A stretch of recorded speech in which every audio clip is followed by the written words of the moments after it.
महागणेशाय नमः।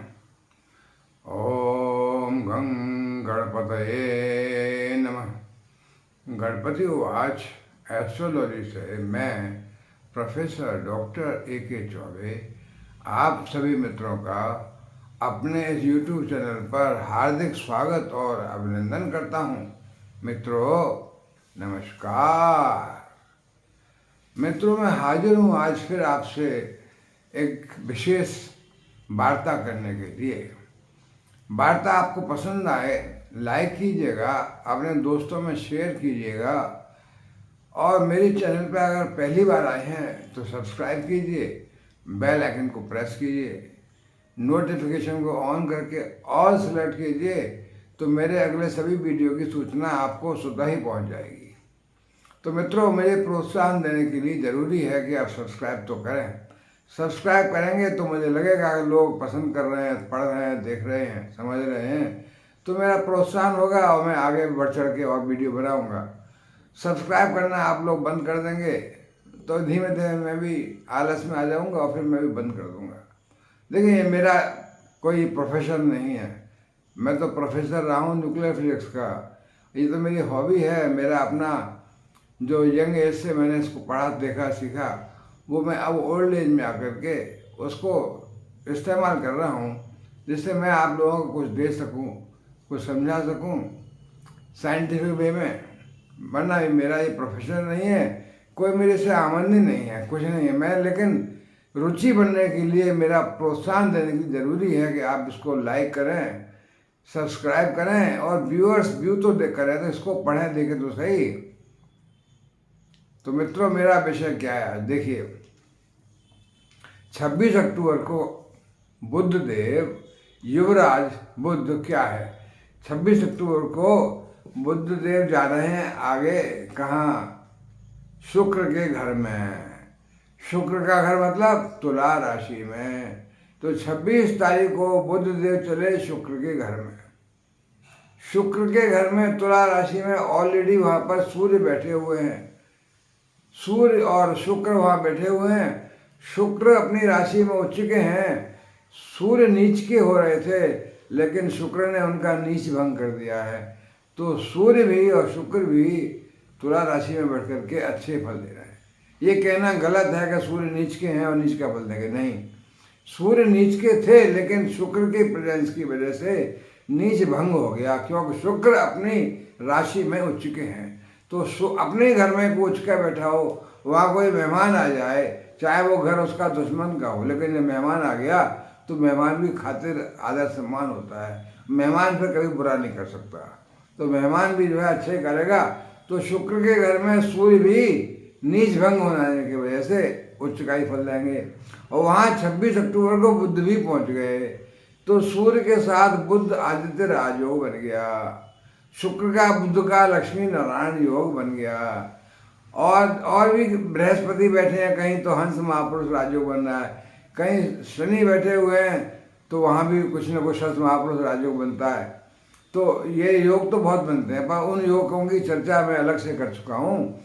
और सूर्य का और शुक्र का, शनि का, बृहस्पति का, सबका फल दे चुका हूँ। अभी तो मैं चर्चा करूँगा वो इस समय बुद्ध देव 26 अक्टूबर को शुक्र के घर में आ गए तो उससे क्या होगा, यानी खाली बुद्ध के जाने से आपको किस राशि को क्या परिणाम मिलेगा, कौन सी राशि लाभ पाएगी, कौन सी राशि धन पाएगी, कौन सी राशि सुख पाएगी, कौन सी राशि संतान पाएगी, वैभव पाएगी, क्या पाएगी, तो मैं इसी तरह चर्चा करूँगा। लेकिन देखिए अगर मैं चर्चा हर राशि की करूँगा जो कुछ नहीं पा रही है तो वीडियो बहुत बड़ा हो जाएगा। इसलिए मैं विशेष चर्चा करूँगा उन राशियों की जो अति लाभ पा रही हैं, यानी महाधनी बन रही हैं या अति धनी बन रही हैं। तो और लोग मुझे माफ़ कराएं जिनकी राशि इसमें नहीं आए, पर जिनकी राशि आ रही है वो तो लाइक करके चैनल को सब्सक्राइब करें और आगे बढ़ जाएं मित्रों। तो देखिए बुद्ध 26 अक्टूबर को आ गए तुला राशि में, तो काल पुरुष की कुंडली में सप्तम भाव में आ गए, केंद्र में आ गए। तो देखिए केंद्र में आ गए। अब मैं शुरू करता हूँ मेष राशि से। क्यों मेष राशि के लिए काल पुरुष की कुंडली भी होती है। तो मेष राशि के लिए सप्तम भाव में आ गए, सप्तम में तुला राशि, और तुला राशि है तो केंद्र में आ गए बुध, केंद्र में आ गए तो भद्र महापुरुष राजयोग बन गया। केंद्र में आ गए, शुक्र भी यहाँ अपनी राशि में उठ चुके हैं तो मालव्य राजयोग बन रहा है। और देखिए सूर्य बुध का बुध आदित्य राजयोग बन रहा है। तो मेष राशि के तो सप्तम भाव में कई राजयोग बन रहे हैं भाई, भद्र महापुरुष बुध आदित्य मालव्य। तो मेष राशि को क्या चाहिए? और सप्तम भाव में परिवार के भाव में, पति पत्नी के भाव में तीन तीन महाराजयोग बन रहे हैं और चार चार ग्रह बैठे हुए हैं। और इनकी दृष्टि पड़ रही है लग्न पर। लग्न में यहाँ राहु बैठे हैं, राहु छाया ग्रह हैं, राहु सोच है, आदमी का सोच को विस्तार देती है। तो बड़ा बड़ा ऊंचा सोचता है, माइंड को कंट्रोल करता है राहु, तो आदमी बड़ा ऊंचा ऊंचा सोचता है। तो मेष राशि वालों बड़ा ऊंचा ऊंचा सोचेंगे तो उसकी पूर्ति सूर्य बुध शुक्र ये सब करेंगे। वहाँ केतु में बैठे हुए हैं, चार ग्रह केतु सूर्य बुध शुक्र और राहु की दृष्टि भी पड़ रही है। तो मेष राशि वालों के लिए सप्तम में बैठ करके इतने योग बनाते हुए परिवार में खुशियाँ, व्यापार में पार्टनर से अच्छा सहयोग, पार्टनर सहयोग करेंगे तो व्यापार भी उच्च का होगा। नौकरी में भी तरक्की तो होगी जब चार चार ग्रह आपके सप्तम भाव में बैठे हुए हैं और महायोग बनाकर बैठे हुए, राजयोग बना के बैठे हुए हैं। तो मेष राशि वालों के लिए तो मैं समझता हूँ काफ़ी अच्छा है। यानी क्योंकि बुध का भी राज, सूर्य के बुध का आदित्य बुध आदित्य राजयोग बन गया, भद्र महापुरुष राजयोग बन गया, शुक्र का भी कवि बन गया, और बाकी और ग्रह शनि का बृहस्पति का इनकी मैं चर्चा नहीं कर रहा हूँ। देखिए और मंगल वंगल इन सबको ये अलग चर्चा कर चुका हूँ। इस समय तो मैं केवल बुध चले शुक्र के घर में तो उसका क्या परिणाम हुआ। बुध के शुक्र के घर में जाने से, सूर्य से मिलने से ही बुध आदित्य राजयोग बना और शुक्र का बुध का लक्ष्मी नारायण योग बना, भद्र महापुरुष राजयोग बना। तो मेष राशि के तो भाई बल्ले बल्ले भैया, सुख संपत्ति, परिवार को सुख, कुटुंब को सुख, संतान को सुख, सबको घर में सुख खुशियाँ हैं। सारे ग्रह मिलकर के परिवार को सुख चैन प्रेम सब कुछ दे रहे हैं। तो मेष राशि तो मैं बहुत बढ़िया है भाई, क्योंकि केंद्र में भी है सप्तम भाव में और दृष्टि पड़ रही है लग्न पर। अब दूसरी राशि में लेता हूँ जहाँ कर्क राशि है, वहाँ भी केंद्र में चौथे भाव में ये चारों ग्रह बैठ रहे हैं। तो चौथे भाव क्या है? सुख का भाव है। माता को सुख मिलेगा, माता का स्वास्थ्य अच्छा होगा, और जातक को सुख भाव से सारे सुख, बड़े बड़ी गाड़ी, बड़ा बड़ा बंगला, गाड़ी, भूमि, भवन, इसका अगर आप बिजनेस करते हैं, क्रय विक्रय करते हैं तो उसका लाभ मिलेगा। और क्रय विक्रय के अलावा आप सुख सुविधाओं का भी प्राप्त कर सकते हैं। अपने परिवार के लिए आपको सब कुछ सुख साधन को प्राप्त होगा, क्योंकि चतुर्थ भाव में इतने सारे ग्रह और चतुर्थ भाव से दृष्टि जा रही है दसम भाव पर जो कर्म स्थान में है। तो कर्म स्थान में बुध का, सूर्य का, सबका, अभी मैं केवल बुध की चर्चा कर रहा हूँ। तो कर्म स्थान में बुध की दृष्टि पड़ रही है चतुर्थ से इतने सारे ग्रहों के साथ, इतने सारे योग बनाते हुए। तो कर्क राशि को सुख स्थान में सारे सुख, कर्म स्थान में सारे उपलब्धियाँ, प्रोत्साहन मिलेगा, नौकरी में उन्नति, पैसा अधिक मिलेगा, व्यापार में तरक्की मिलेगी। तो कर्क राशि वालों को भी ये महाधन योग कह सकता हूँ मैं, महाधनी राशि है। यानी केंद्र में मेष राशि के लिए और कर्क राशि के लिए भी। और अगली राशि आई तुला, तो तुला राशि के लिए भी केंद्र में यानी पहले भाव में तुला राशि है। तो लग्न में ही चार चार ग्रह, राहु की दृष्टि पड़ रही है वहाँ से।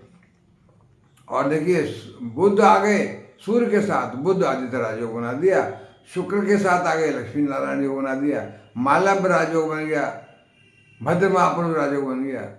तो तुला राशि के लिए भी लग्न में बैठ करके सप्तम पर दृष्टि जा रही है। परिवार को सुख मिल रहा है, पार्टनर से सहयोग मिल रहा है, व्यापार में तरक्की मिल रही है। नौकरी पेशा आदमी तो नौकरी में तरक्की पाएगा, लेकिन अभी परिवार में पति पत्नी में अच्छा प्रेम संबंध, लग्न जाता कि अच्छा निरोगी काया, सुंदर शरीर, सौष्ठव शरीर, बहुत बढ़िया। तो भाई मेष राशि, कर्क राशि, तुला राशि, तीन तो राशियाँ ऐसी हो गई जिनके ये केंद्र में ही बैठ रहे हैं। तो केंद्र में तो बड़ा बढ़िया योग बनता है भाई।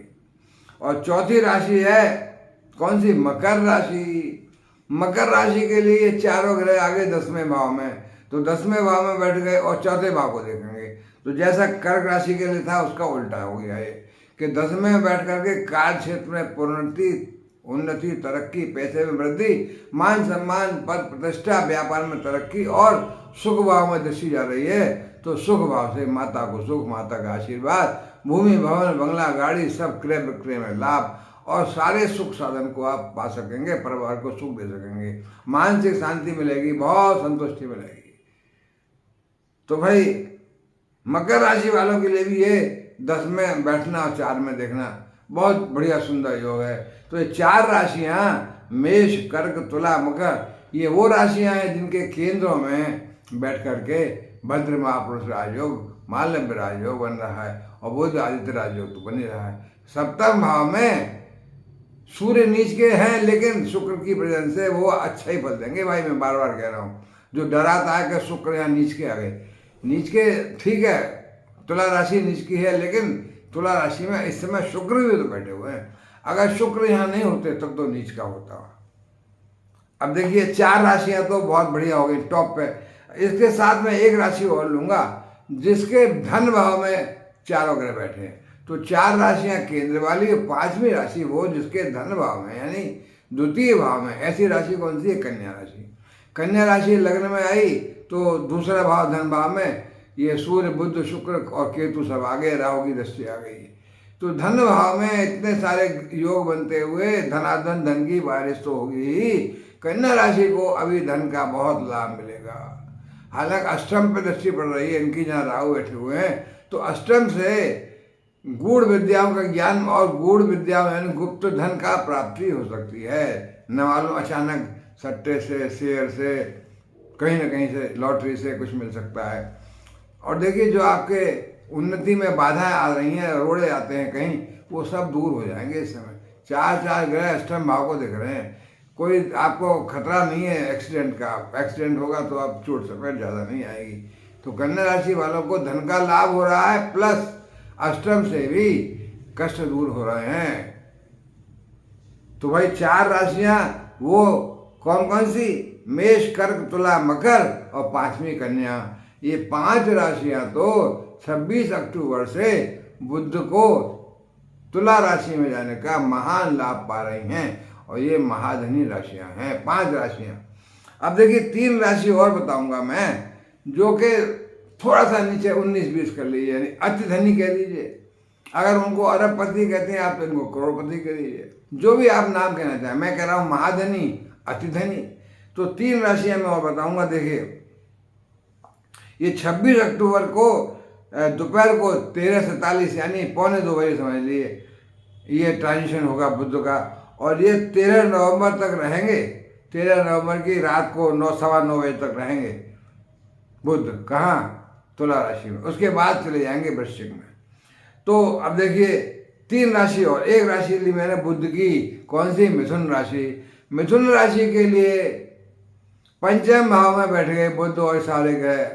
तो बुध के जाते ही बुध आदित्य राजयोग बन गया, भद्र महापुरुष राजयोग बन गया। बुध का और शुक्र का लक्ष्मी नारायण योग बन गया, और शुक्र का तो मतलब ये बनता है योग केंद्र में। अब ये केंद्र में नहीं है इस समय, लेकिन बुध आदित्य राजयोग तो बनेगा ही बनेगा। वो केंद्र नहीं है, केंद्र में बैठते हैं तब तो बनता है भद्र महापुरुष लक्ष्मी नारायण। लेकिन बुध आदित्य राजयोग और बुध की प्रेजेंस धन भाव में, धन भाव में सूर्य, बुध, शुक्र, केतु और राहु की दृष्टि, तो धन तो आएगा ही आएगा भाई। विविध विधाओं से, विविध स्रोतों से धन तो आना ही आना है। तो मिथुन राशि के पंचम भाव में बैठ करके, मिथुन राशि के पंचम भाव में बैठ करके धन क्यों आएगा? क्योंकि दृष्टि पड़ रही है 11वें भाव पर, लाभ भाव पर। लाभ भाव पर बैठे हैं ये, तो लाभ भाव में दृष्टि, लाभ कहाँ से आएगा? लाभ का मतलब धन आना। धन आएगा तभी तो लाभ कहेंगे उसको। लाभ कहाँ से होगा? और धन नहीं आएगा तो हानि कहेंगे। तो धन तो आना ही आना इन सब राशियों का बैठ के। धन भाव में तो बैठे थे कन्या राशि के, लेकिन यहाँ पर धन भाव नहीं है, लेकिन दृष्टि पड़ रही है 11वें भाव में, जो कि लाभ का भाव है। लाभ का मतलब धन ही होता है। और संतान भाव में बैठ गए तो संतान को लाभ, संतान से लाभ, संतान को सुख, संतान तरक्की, संतान एजुकेशन में उच्च अंकों से पास होगी नंबर। तो मेष राशि मिथुन राशि वालों के लिए पंचम में बैठ करके बुध और 11वें में दृष्टि जा रही है बहुत ही अच्छा कर रहे हैं। पर ये हम इसको थोड़ा, चूँकि धन भाव पर डायरेक्ट नहीं है, दृष्टि है 11वें पर, तो हम इसको तनिक नीचे कर देते हैं 19-20, यानी अगर वो अरबपति राशि आती 5 तो ये करोड़पति कह सकते हैं मिथुन राशि। दूसरी राशि है धनु राशि।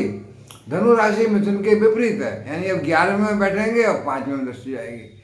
लेकिन मिथुन से भी ये अच्छी मानी जाएगी क्योंकि 11वें में बैठे हुए हैं, वहाँ तो 11वें में दृष्टि पड़ रही थी।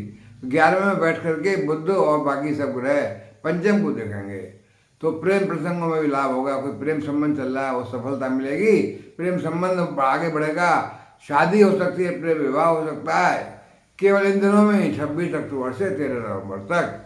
और धनाधन लाभ मिलेगा तो धन की बारिश तो होगी, कोई धन आएगा, संतान को सुख मिलेगा, संतान से सुख मिलेगा, जातक की याददाश्त बहुत अच्छी होगी, सुदृढ़, बहुत मानसिक शांति मिलेगी, सब तरह से अच्छा होगा। तो भाई मिथुन राशि के साथ साथ धनु राशि भी 11-5-5-11, और एक राशि में और लेता हूँ जिसको कहेंगे कुंभ राशि। कुंभ राशि के भाग्य भाव में 9वें भाव में चारों ग्रह बैठे हैं, तो भाग्य में बैठ गए तो भाग्य बढ़ा। भाग्य वर्धन का मतलब पैसा आना, तो डायरेक्टली धन भाव में नहीं है, लेकिन भाग्य भाव में तो बैठे हैं, भाग्य वर्धन हो रहा है। भाग्य वर्धन का मतलब तरक्की, व्यापार में तरक्की, नौकरी में तरक्की, तो बड़ा अच्छा योग है कुंभ राशि वालों के लिए भी। तृतीय भाव में दृष्टि पड़ रही है, तो वहाँ पर क्या है, परिश्रम करना पड़ेगा। तो देखिए तृतीय भाव में दृष्टि पड़ रही है ना, तो तृतीय भाव में दृष्टि पड़ने का क्या मतलब, तृतीय भाव में तो परिश्रम पराक्रम का भाव है, तो जातक को थोड़ा परिश्रम ज़्यादा करना पड़ेगा। परिश्रम करेगा जातक, छोटे भाई बहनों का सहयोग मिलेगा, छोटी मोटी यात्राएं भी होंगी, उनसे भी लाभ मिलेगा। तो भाई कुंभ राशि वालों के लिए 9वें भाव में भाग्य भाव में बैठ करके तृतीय भाव से भी सहायता मिल रही है छोटे भाई बहनों से, और जितना ज़्यादा परिश्रम करोगे उतना लाभ मिलेगा, यात्राओं से लाभ मिलेगा, सारी यात्राएं लाभदायक होंगी। तो कुंभ राशि वालों के लिए भी मैं ये बुध को, सूर्य को, शुक्र को, सबके संयोग को बहुत ही अच्छा मानता हूँ। देखो भाई बुध क्या है, बुद्धि कारक है, धन धान्य कारक है, सुख संपदा कारक है, व्यापार में तरक्की कारक है, सब कुछ। और शुक्र के साथ मिलकर के धन धान्य, शुक्र भी धन धान्य व्यापार में तरक्की देते हैं, सूर्य भी, तो सभी सूर्य बुध शुक्र बहुत अच्छा कर रहे हैं।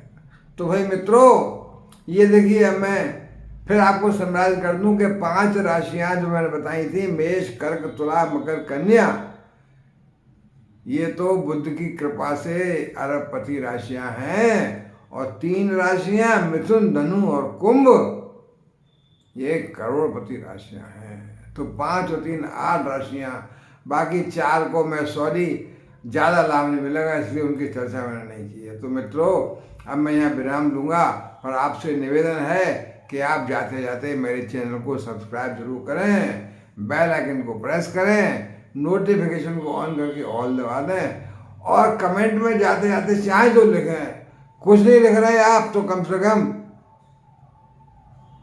ओम गणेशाय नमः लिख दीजिए।